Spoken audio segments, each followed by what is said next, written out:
वक्रतुंड महाकाय सूर्यकोटी समप्रभ निर्विघ्नं कुर्मे देव सर्व कार्येषु सर्वदा। सन्माननीय व्यासपीठावर उपस्थित आपल्या शाळेचे आदरणीय मुख्याध्यापक SP चौधरी सर, पर्यवेक्षक वाघ सर, आदरणीय यचन बडगुजर सर आणि आत्ताच आपल्या कार्यालयामध्ये आपल्या संस्थेचे अध्यक्ष आदरणीय आप्पासाहेब सुद्धा आलेले आहेत। सर्वांना मी मनपूर्वक नमस्कार करतो।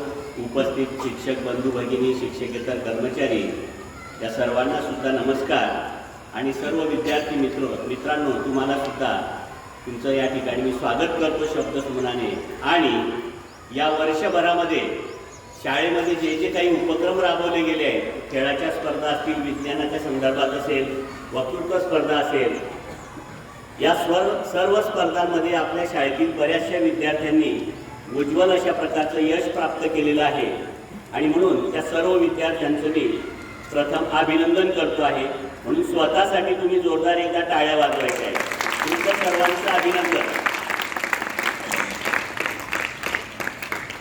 आपण सर्व एकमेकाशी परिचित आहोतच, म्हणून परिचय करून देण्याची गरज नाही।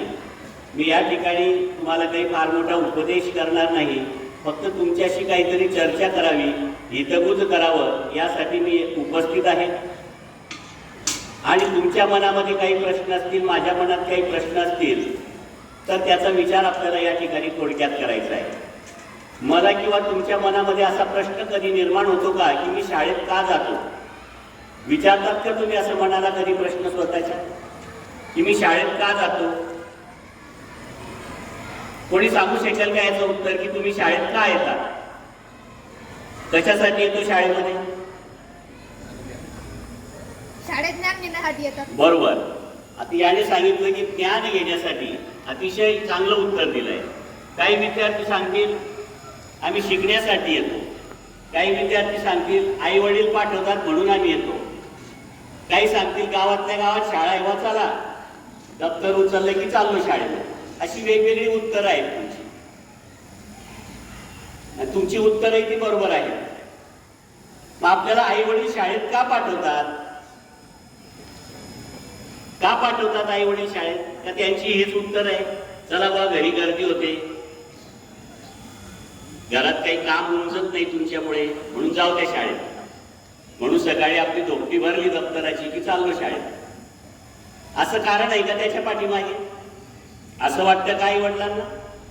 आई वडिलांना काय वाटतं की तुम्ही शाळेत जावं, शिक्षण घ्यावं, मोठं व्हावं, तुमचं भविष्य त्या ठिकाणी चांगलं राहावं, सुरक्षित राहावं, तुमची प्रगती हो भविष्यामध्ये, हाच एक उद्देश आहे।